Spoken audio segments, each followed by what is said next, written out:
Audio Jungle.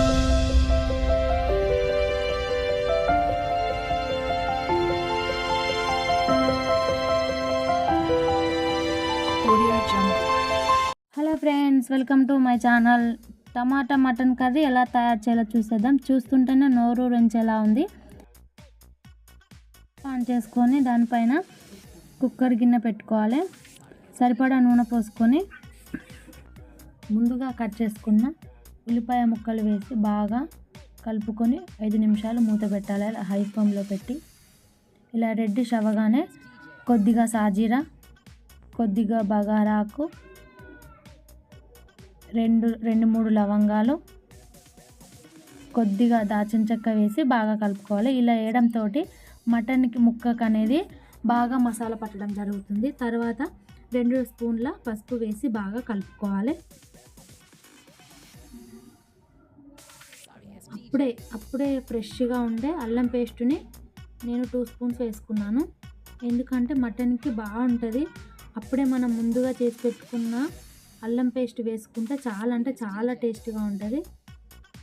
Mutton చాలా ఫ్రెష్గా ఉంది. చూస్తుంటేనే అసలు ఎంత బాగుందంటే చాలా బాగుంది. ఇలా ఉండేదే తీసుకోవాలి.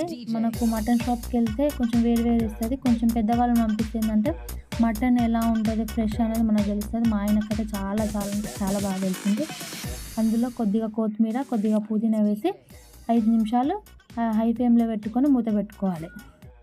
ఇలా పుదీనా కొత్తిమీర వేయడంతో ముక్కకు కొత్తిమీర రసం కానీ పుదీనా రసం కానీ బాగా పడుతుంది. ఇలా ఉడికేటప్పుడు మనకు స్మెల్ అనేది చాలా బాగా వస్తుంది. కొత్తిమీర పుదీనా స్మెల్. ఉడికేటప్పుడు ముందుగా కట్ చేసి పెట్టుకున్న టమాటాలు కూడా వేసి బాగా కలుపుకోవాలి. ఆ గ్రేవీ అనేది ఈ ముక్కలు అనేది బాగా ఉడికిపోవాలి. టమాటాలు అందులో కలిసిపోయేటట్టు బాగా కలుపుకొని ఒక 5 నిమిషాలు మూత పెట్టుకోవాలి. ఎందుకంటే ఆ టమాటా ముక్కలు అనేది అంతా మెత్తగా అనేది గుజ్జుగా ఇలా మటన్లో టమాటా ముక్కలు అనేది మటన్ పట్టే విధంగా బాగా ఉడకబెట్టుకోవాలి. ఇలా ఉడికిన తర్వాత అందులో 4 స్పూన్ల కారం వేసి రుచికి సరిపడా ఉప్పు వేసి ముక్కకు పట్టే విధంగా బాగా కలుపుకోవాలి. మటన్ మొత్తం మునిగే విధంగా 2 గ్లాసుల వాటర్ పోసుకొని బాగా కలుపుకోవాలి. కలుపుకుంటూ మూత పెట్టాలి.